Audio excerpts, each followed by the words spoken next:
இன்றைக்கான தேவ வார்த்தை ஒருவனும் இல்லை. தானியேல் 4ஆம் அதிகாரம் 35ஆம் வசனம்.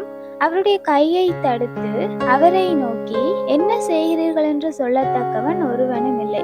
தேவனுடைய கையை தடுக்கிறதுக்கும் அவரை பார்த்து கேள்வி கேட்கிறதுக்கும் எந்த ஒரு மனிதனுக்கும் தகுதியே இல்லை. அப்படி தடுக்கிறதற்கு ஒருவனும் இல்லை என்று தானியேல் புத்தகத்துல சொல்லப்பட்டிருக்கு. தேவனுடைய சித்தம் இந்த பூமியில நடந்து கொண்டிருக்கு. அவர் எவற்றையெல்லாம் இந்த பூமியில நடக்கும் என்று முன்குறித்தாரோ அவையெல்லாம் நடந்திருக்கிறது, நடந்து கொண்டிருக்கிறது, நடக்கவும் போகிறது. அதனால தேவன் எதை வைத்திருக்கிறாரோ, எதை செய்ய வேண்டும் என்று அவர் முடிவெடுத்திருக்கிறாரோ அது கட்டாயமாக நிறைவேறும். அவரை தடுக்கவோ அல்லது அவரை நோக்கி என்ன செய்கிறீர் என்று கேட்கவோ ஒருவரும் இந்த பூமியில் இல்லை. அப்படி கேட்கிற அளவுக்கு ஒருவருக்கும் தகுதியும் இல்லை. தேவனுடைய சித்தம் எதுவோ அது அவருடைய கையினாலே நிறைவேறும்.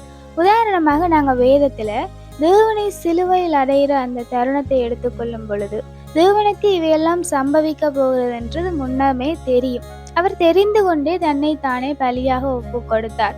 ஆனாலும் அந்த இடத்துல பேதுருவானவர் தேவனை நோக்கி, உமக்கு இப்படியெல்லாம் நடக்க கூடாது, நீர் இதை செய்ய வேண்டாம், உண்மையை நீர் ஒப்பு கொடுக்க வேண்டாம் என்று தேவனை தடுக்கும் பொழுது தேவன் அந்த இடத்துல பேதுருக்குள் இருக்கிறதான ஆவியை அதட்டுகிறார்.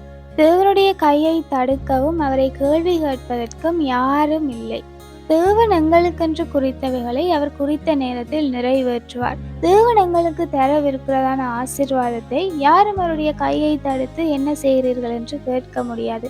தேவன் எங்களுக்கு கொடுக்கவிருப்பதை யாராலும் தடுக்கவும் முடியாது.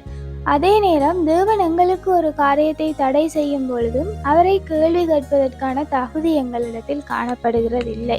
தேவன் ஒரு விஷயத்தை தடுக்கும் பொழுது அதை யாராலும் எங்களுக்கு கொடுக்கவும் முடியாது. தேவன் இந்த பூமியிலையும் சரி அல்லது அவருடைய பிள்ளைகளுக்கும் சரி எதை நினைத்து வைத்திருக்கிறாரோ, எதை குறித்து வைத்திருக்கிறாரோ அதை கண்டிப்பாக நிறைவேற்றுவார். அதை தடுப்பதற்கு பூமியில் ஒருவனும் இல்லை. தேவனுடைய சித்தம் என்னவோ, அவருடைய நினைவுகள் என்னவோ அதை அவருடைய கையினாலே அவர் நிறைவேற்றுவார். Have a happy Sunday.